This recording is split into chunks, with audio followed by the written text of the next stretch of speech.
My name is Heather Gray, and the program is Just Peace, and I want to welcome you all to our discussion this evening. I'm pleased to tell you on this King holiday that we're going to be talking with Catherine Meeks about King and Howard Thurman primarily, but we're going to get into a philosophic discussion this evening. All right, Catherine? I think so. I'm going to read a little bit about Catherine and her background. She's a PhD, and she is a retired Clara Carter Distinguished Professor of Sociocultural Studies and Social Science at Wesleyan College in Macon, Georgia. She is also an author, journalist, and community activist who is involved with prison work, including working for the abolition of the death penalty and with homeless issues. She has spent many years studying the work of Jung and Thurman. She makes the comment, she says, I have spent much time thinking about the ways we can bring healing to America across lines of difference, and in particular in relationship to race. I have come to the conclusion that the work of dismantling oppression is challenging and complex.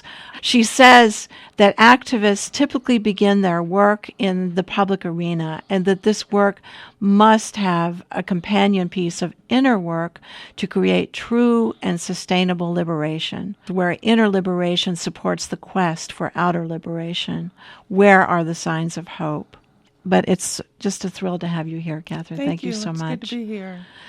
So tell us now, in your graduate work, you started studying about Carl Jung. Why is that? You know, I grew up in Arkansas, poor and black, and not really understanding how the world worked. I just knew I had this sensitivity about that there's something more than what I can see about this whole enterprise of being a person. And I wanted to try to understand that better. So the first thing I did was leave Arkansas and go to California to college. And then after being in California and going to college, I realized that I really needed to be back in the South where I had grown up, because there was something that I needed to do in terms of my own journey, and I needed to be on this soil to do it. And so, and if you had asked me to explain all of that, I really wouldn't have been able to. It was very much an intuitive kind of thing, and I have a lot of faith and a really deep commitment to kind of following my intuition. And so I came to the South, came back to the South. I mean, I think Arkansas is South enough. Came back to the South and ended up in Georgia, and had this credible need to try to make sense out of the way in which we dealt with each other as human beings, and the racism that I had encountered both as a child in Arkansas and then as an adult in Georgia, to try to understand what was the energy that kept fueling that whole process, because we worked so hard to deconstruct it and get rid of it, and it was like earthworm, you cut it in half and it just regenerates. I mean, you couldn't get rid of it. And so I think that the questions were deep in my heart, even though they weren't that clear in my head. And I just went on this path of reading and studying. I paid a lot of attention to my dreams and needed some way to try to understand what those dreams were about, and discovered Carl Jung and his dream work in the midst of that. And actually, all of this kind of happened, part of it happened actually through the Episcopal Church, because the Episcopal Church used to host a lot of Jung events. And so it made me feel like Jung was safe for me to pursue if the church was willing to host somebody talking about him. So you've been a part of the Episcopal Church for a long time?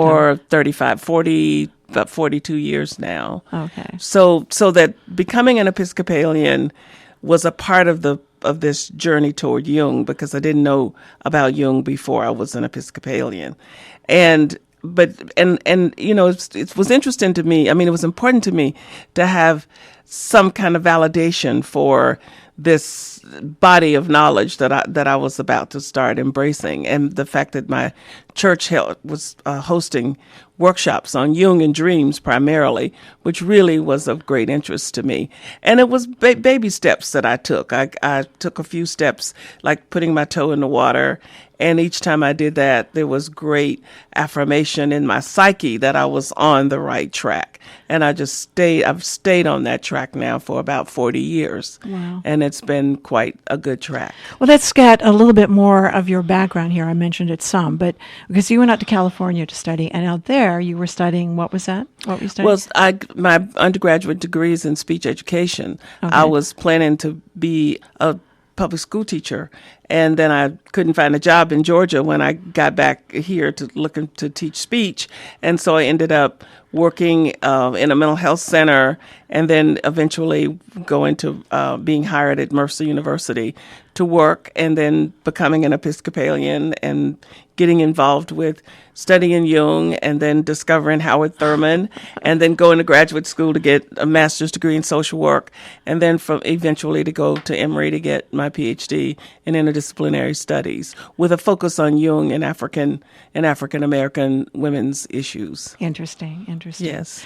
So now this week at the Jung event, you're going to be talking about Carl Jung and Right. Howard Thurman. Right. So now, just so everyone knows, here we have talked about this being, which it is actually the 30th anniversary of the King holiday. It started in 1986. So, important issue here for us in this discussion is that Howard Thurman was such an influence on Dr. King. Yeah.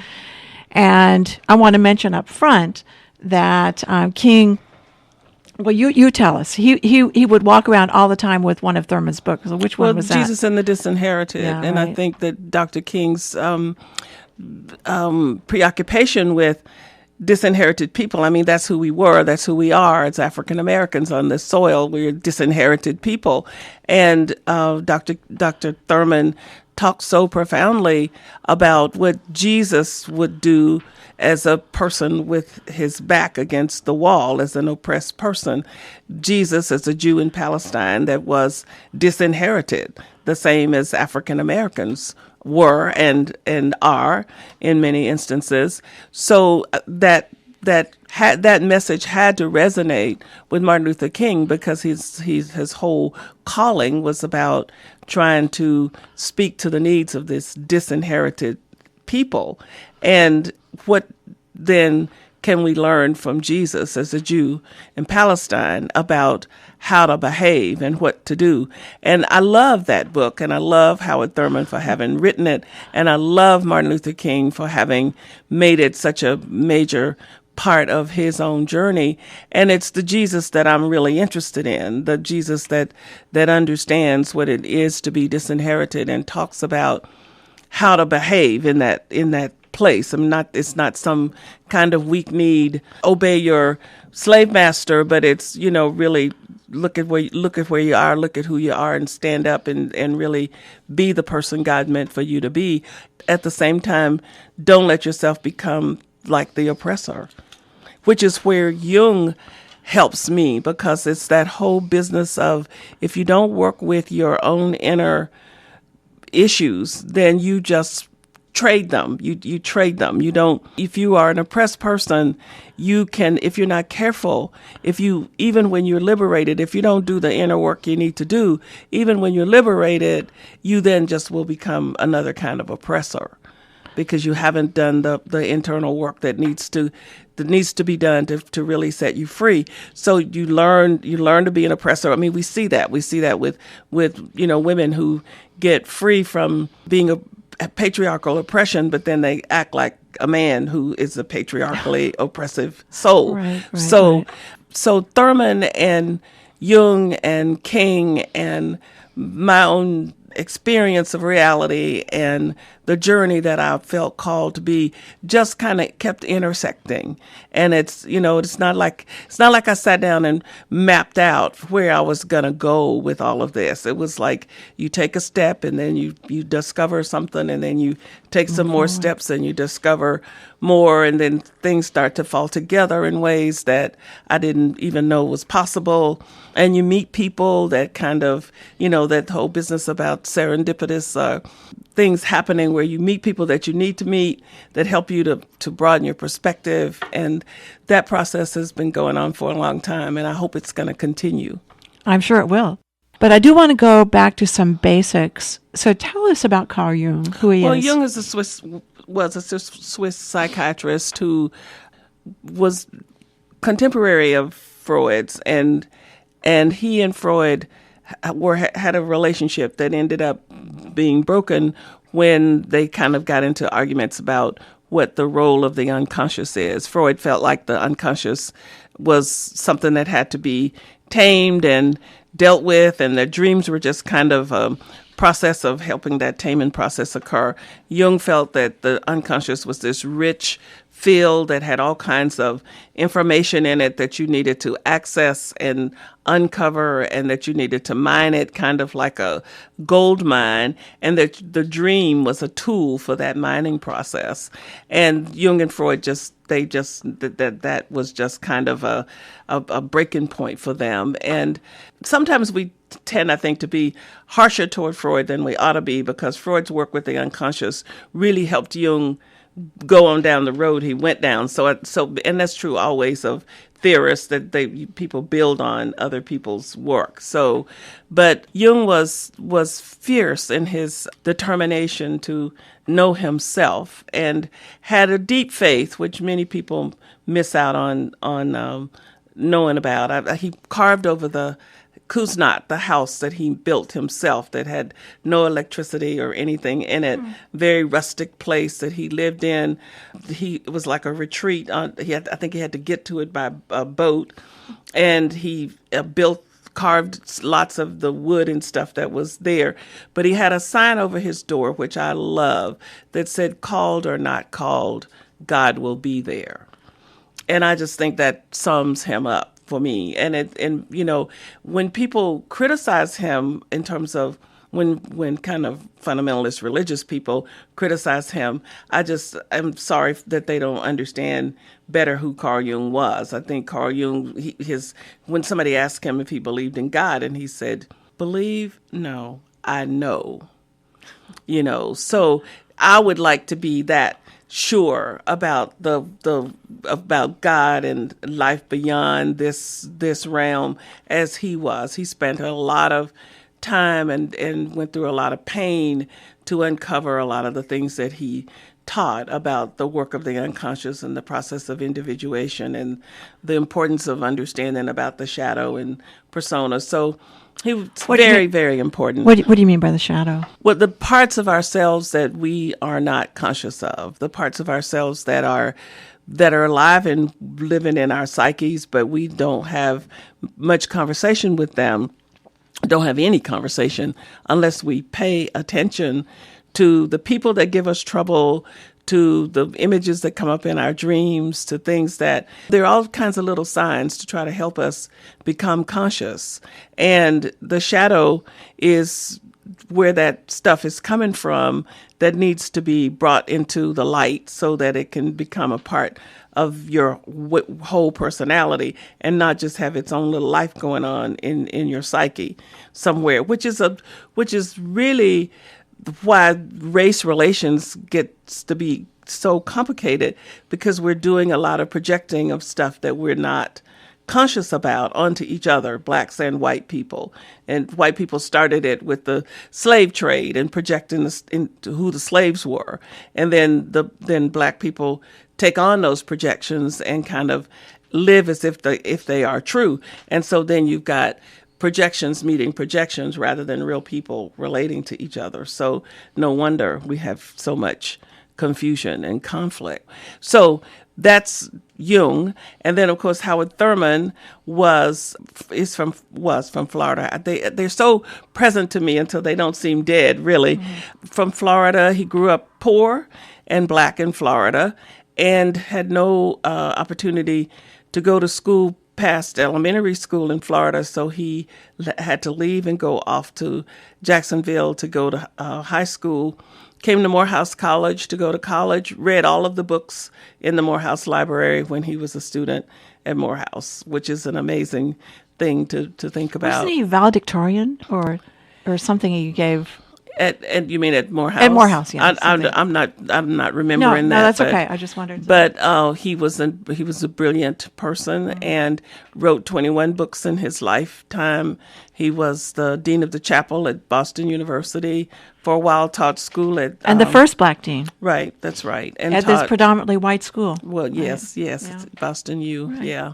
And he taught at Spelman College for a while, and then he left Spelman and went to California and started the Church for the Fellowship of All Peoples, and which is still in existence, as a matter of fact.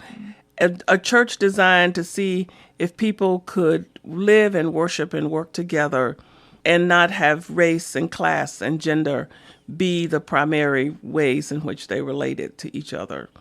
And he was Thurman was so clear about the universality of life and the connection of all life. And he didn't draw lines between cats and dogs and elephants and human beings. Life for him meant all life, of every kind of life, that for in his understanding, God had created all life. Therefore, we are all connected and we're all on this planet together. And we have to figure out how to be here with some sense of comradeship and community.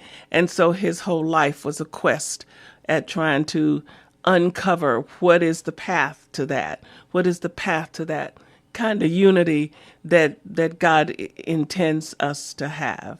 And so having these two people with these ways of being in the world was so critical to me. Jung helped me to name some of the things in my own struggle that I didn't know how to name. And Thurman helped me to have the courage to do the naming. So, that they said that the people used to criticize Thurman because he didn't participate in the civil rights struggle, the outward struggle. And one person said he didn't go out and participate in marches and all that kind of thing. But somebody said, one young activist said, Thurman didn't do that, but Thurman helps us to understand, those of us who are going out, helps us to understand why we're doing it and helps us to name that. And so, so it's really important to understand that different people are given different tasks and different information to bring to us and different pieces of the puzzle to fill in. And so Jung and Thurman fill in some great pieces of the puzzle for me and for anybody else who's willing to embrace them. All right. A lot there. Yes. Again, I want everyone to know that you are listening to WRFG. The program is Just Peace. We are at 89.3 FM. And this evening, I'm pleased to say we're talking with Dr. Catherine Meeks about Carl Jung, Howard Thurman, and Martin Luther King and their profound philosophies. It's interesting, one of your comments, or Dr. King would say, where do we go from here? It's a major question. But I do want to go back to Howard Thurman, because he was a profound influence on Martin Luther King. And, of course, Dr. King got his PhD at Boston University as well. And Howard Thurman, his presence, whether he was there physically or not, was there, right. And his influence and his writings and so forth. Now, the book that Dr. King would go around with was what, Catherine? It was Jesus and the Disinherited, mm-hmm. right? Mm-hmm. So we've touched upon this a little bit, but let's go back to the Jesus and the Disinherited and why Thurman was so influential for Martin Luther King.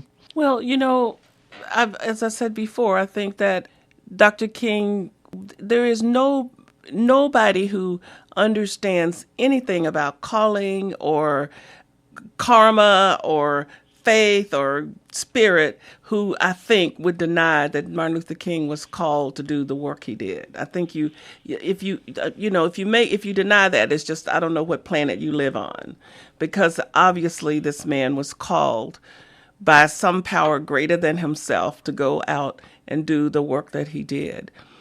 Howard Thurman had that same kind of calling. It was just he was walking to a different drumbeat in a way, in terms of what his path was.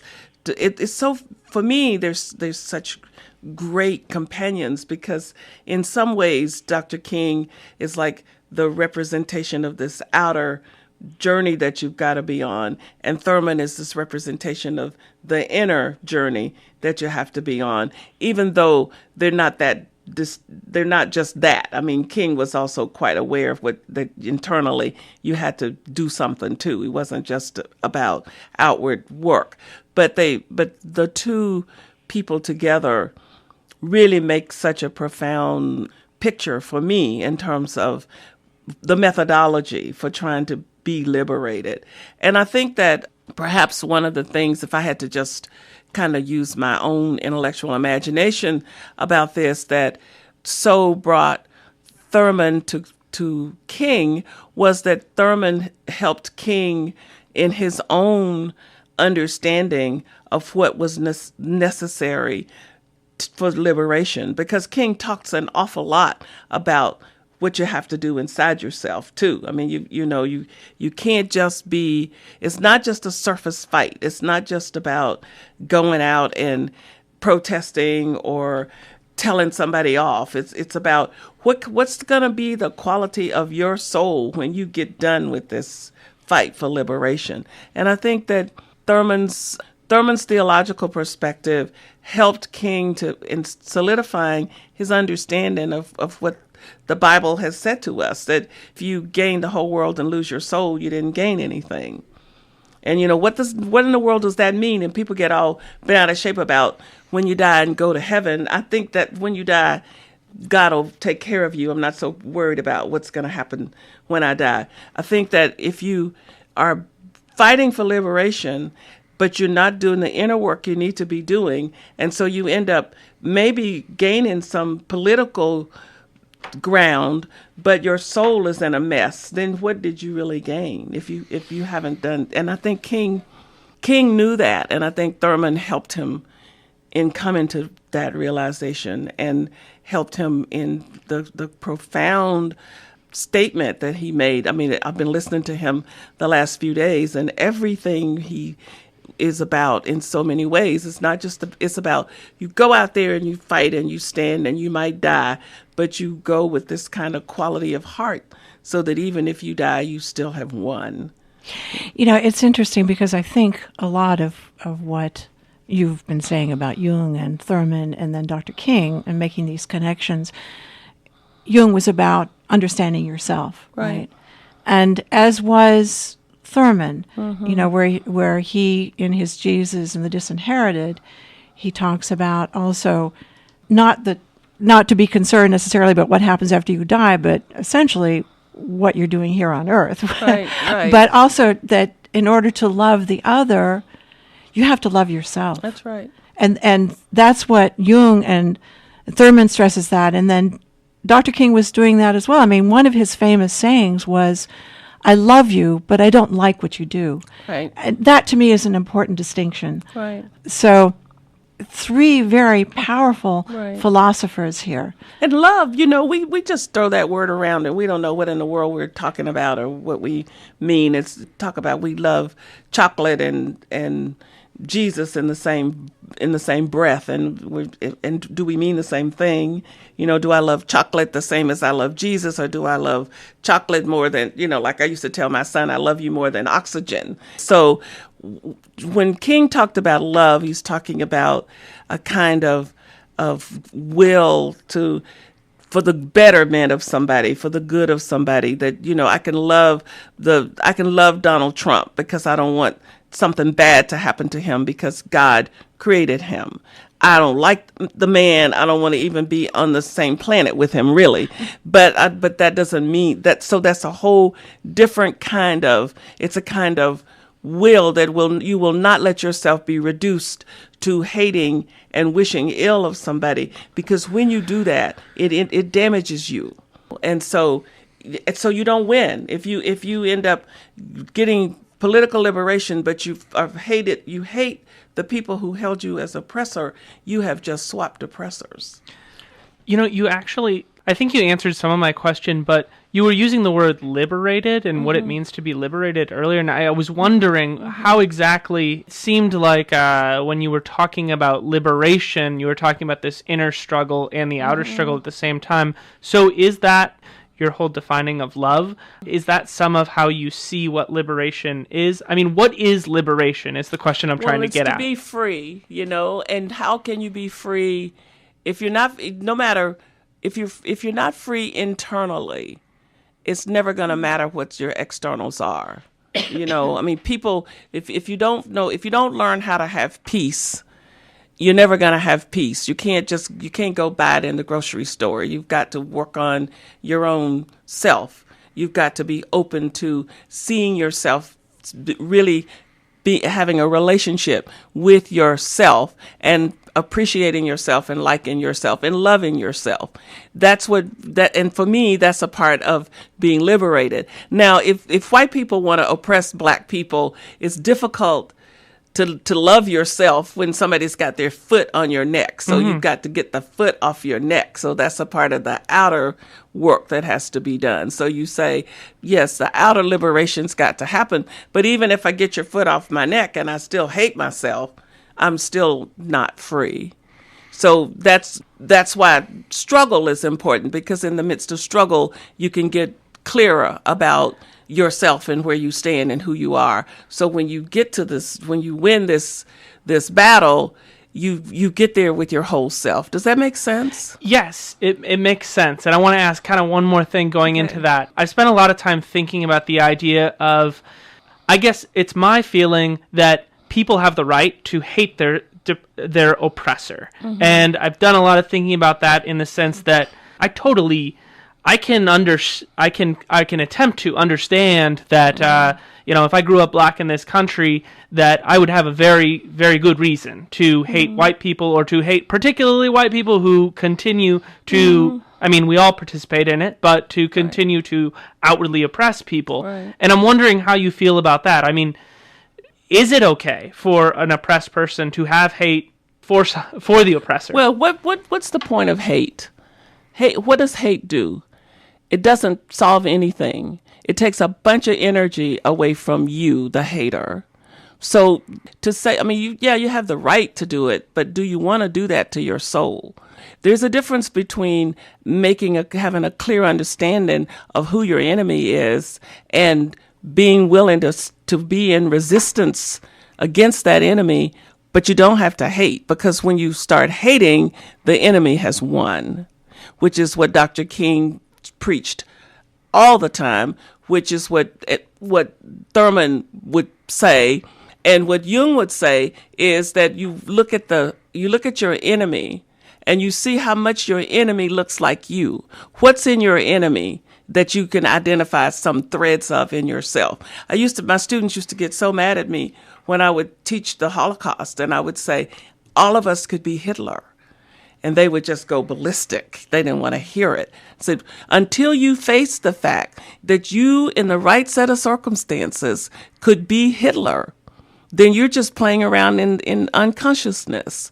So when you look at somebody who is designated as enemy, you need to look at them and say, is there anything about them that's like me? What is it that makes me want to hate that person? And you deal with that, and you're going to be a lot more healthy at the end of the struggle than if you didn't do it. If you just spend your time hating the person and not being conscious about why you're doing it. I am never going to tell anybody that you have to be, you never should be accepting of abuse or oppression. You should always have a bottom line that says, I don't accept it, I stand against it, I will do everything in my power, whether it's about me or somebody else. But hatred becomes something that's very self-destructive, and it gives somebody an outpost in your head without them paying any rent.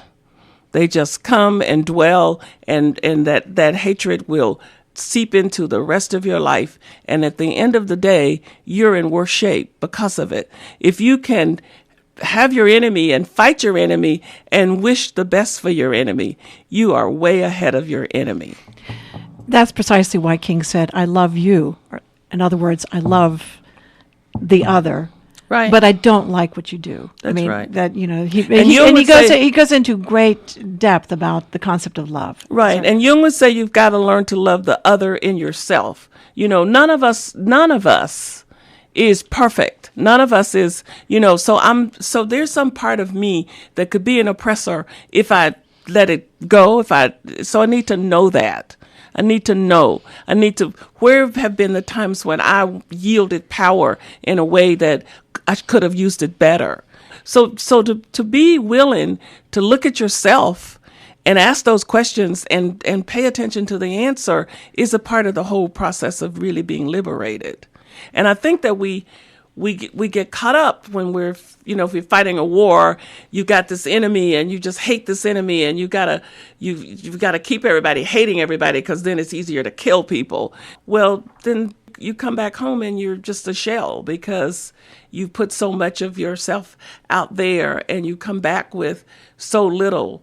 And then you've got to try to see how can you put your life back together. Catherine, I'd like to go back to a bit of the discussion about Jesus Christ, because both Dr. King and Dr. Thurman in his Jesus and the Disinherited describe Jesus as not the top-down but the bottom-up kind of philosophy, and talking about Jesus being a revolutionary and being a colonized person in Roman-occupied Palestine. Right. And this is not something that we talk that much about. We don't like that Jesus. Yeah. So let's talk a little bit about that important Jesus. Yeah, that Jesus is the Jesus that the church, the church has had a lot of trouble with, because we want the nice little Jesus we can hang up over the baptismal font and that lets us do what we want to do, when instead of having this radical Jesus that's telling us we got to love our enemy, but we've got to resist, that we've got to love the poor, we've got to set the captive free. I mean, these are some heavy duty kinds of words that this Jesus with his back against the wall is telling us that we have to pay attention to. And people run away from that. I mean, we don't want to see what we're supposed to be seeing and do what we're supposed to be doing. And so I'm very disappointed most of the time in the kind of reductionistic way we want to look at Jesus. I mean, we want to, Jesus died for our sins, and we're going to go to heaven now and have this wonderful afterlife because this man came. Instead of, Jesus is saying your life, he came to destroy the status quo, to turn you upside down and inside out, to help you become who you were put on this earth to be. And part of doing that work is to pour yourself out to make this land better, to set people free who are homeless and in prison and wherever. And that's just such a radical thing. And it's just so messy, and we just don't want to have to do that. And it's so disruptive to this little kind of sanitized capitalistic American life that most of us like to think we could have. And this philosophy you were just referring to as far as Jesus Christ, the historical Jesus, really, to me. Yeah. But this is what Howard Thurman talked about, and he was quite influential on Martin Luther King, as we were saying. So I'm wondering, do you think this was King's first introduction to this concept?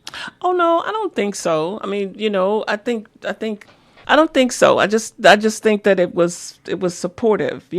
King was influenced by a lot of things, and of course he sat for a long time in the church listening to his father preach, and his father was not any lightweight in terms of talking about oppression, and Black people understood in the religious experience that Jesus the liberator. I mean, we understood that because the slaves understood that. Somebody had to be there that they could depend on, because who did they have to depend on? And so that tradition of the liberating Jesus was not the first time that somebody talked about it when Thurman wrote about it. I just think that Thurman put it in some really good terms, and I think that King, that it built on what King had going already. I mean, I think it was supportive. I don't think it was like the first light bulb. No, it absolutely makes sense. I mean, certainly his father, but also long Benjamin tradition. E. Mays and all this, Yes, the experiences he had at Morehouse. And just Black survival in itself. I mean, Black people had survived all of the atrocities of slavery and Jim Crow and all that stuff for some reason. And part of that reason was their faith, as whatever ways they could hold on to some semblance of there's God, there's somebody gonna take care of us at some point. Now, what King did was help in mobilizing people to become more activistic in stepping up to the plate to try to get some liberation in this life, because there was a tendency to have a kind of pie in the sky religion, because the present reality was so hard until you just kind of take flight out of it by thinking there's going to be another day and God's going to make it all right. I'm going to walk around. You know, you look at the songs and stuff. We're going to walk around in heaven with all the golden streets and pearly gates and all that, which is all wonderful.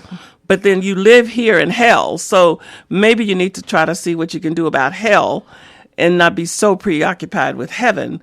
And that was kind of what Jesus was saying about go and do this, go and trust God, go stand, go live this life in a different kind of way. And that's what King was saying. And I think that the same thing's true in terms of intrapsychic stuff. You can either be totally undone by your shadow and the stuff you don't know about yourself, or you can stay open and try to see how much of it you can bring to the light and incorporate in the way that you want to live in the world, so that you can be a whole person who's living out of a space that's not being disrupted by surprises.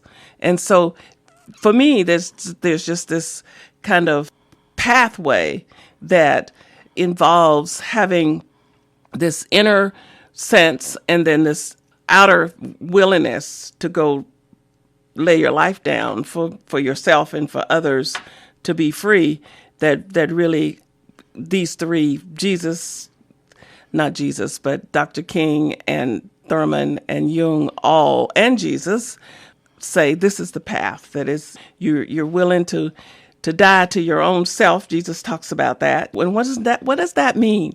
Well, it means that ego notion that you have of yourself, you're willing to let that be as information comes up out of your psyche that tells you, you're more this way than you think you are, and you need to pay attention to that. So then some of those ideals have to get reconstructed. So that's a kind of death. And if you keep doing that, you grow into a stronger person.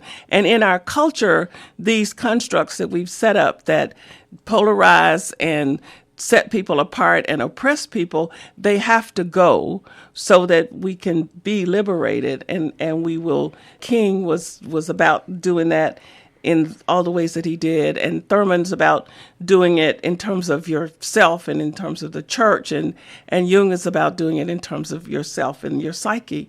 And so they're such comrades in that work. Well, my question is, though, and you posed this question as well, all this work that was done, by Dr. King and Dr. Thurman and so forth, and Carl Jung, and we're not free yet. We're not. So what do we do? I mean, I know you're offering these recommendations, and it has to do a lot with us as individuals. Right. But what else? I mean, how can we do this? Where do we go from here? It's a long journey. It's a long journey. Right. Dr. Thurman said that you have to work in terms of the social justice arena. You have to work as if you are responsible for fixing it all. And then when you die, there will be more to do than there was when you started. So first of all, you have to get a good understanding that you're not going to fix it all, but that you're going to die trying. And you're going to work as hard as you can, doing whatever is put in front of you to resist oppression, to stand against systems that want to denigrate and deny people a right to life, that you will do the inner work that you need to do so you can be so that you can not be a part of the problem, because sometimes we get lost in trying to fix things and we end up making a bigger mess because we weren't paying attention to some inner stuff that needed to be paid attention to. So I think we have to be willing to be mobilized. We have to be willing to struggle. We have to be ready to die, I think, the same as people have been for a very long time. We have to be courageous, and we have to be focused, and we have to be honest, and we have to be willing to work until we can't do it anymore. And that's I don't think there's ever going to be any end to that. It's not going to get fixed next week. And so we need to get over that notion. We need to look at what's been done. We need to look at what we can be grateful for and thankful for. And then we need to take heart. We need to connect to those souls that have been there to give us, our mentors, our ancestors. We need to connect to them, and we need to go out and be courageous, and we need to stop fooling around. Let me just, what are you grateful for, Catherine? My gosh, for grace. I'm grateful for my good brain, for my courage, for all of the people that have been part of my journey, that have had the people who've gone before me with such great courageousness. I'm grateful for my mother, for my aunt, and all the women that had so much strength and power and goodness. And for people, I'm grateful for folks who won't give up on the struggle, who keep on keeping on in spite of it, and we've got this life to live, and we need to live it the best we can, and with a little bit of joy. I'm not interested in just suffering. I don't think that's why I was put here, not to just suffer. I want to enjoy this part of the journey and resist all of the stuff that I need to, and have become who I was meant to be. So I'm grateful to even know that's a possibility. All right. Well, I want to talk a little bit about this upcoming event this week, and you've been going to the Jung group for a while here in Atlanta, haven't you? Yes. So could you tell us a little bit about it? It's a group of folks who have who study Jung, who care about Jungian thoughts and ideas and issues of the soul and psyche, and I'm glad to be a part of the group. And we meet once a month on this Saturday. It's going to be the meeting at Trinity Presbyterian Church. It's Trinity Presbyterian Church, and the address is 3003 Howell Mill Road. That's in Northwest Atlanta.